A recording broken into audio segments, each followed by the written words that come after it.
Let's get your Apple TV up and running straight from your laptop. A surprisingly simple process for a smooth start or a quick fix. First, gather your essentials: your Apple TV, its power cable, a compatible HDMI cable, and of course, your laptop. Make sure your laptop has a fresh install or is updated with the latest version of iTunes or Finder on newer macOS versions.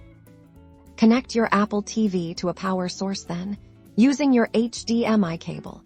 Link your Apple TV directly to your laptop. It's crucial to ensure both ends of the HDMI cable are securely plugged in for a stable connection. Now, open iTunes or Finder if you're on a Mac running macOS Catalina, or later your laptop should automatically detect the Apple TV if prompted. Allow the device to connect.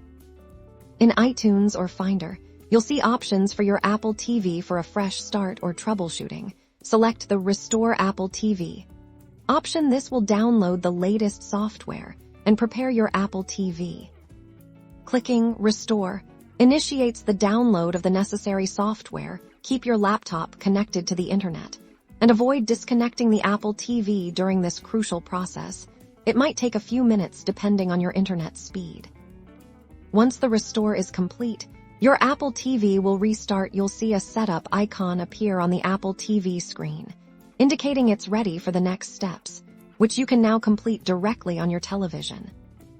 And there you have it. Your Apple TV is now set up and ready to go, thanks to a direct link with your laptop, ensuring all its features are fully functional right from the start.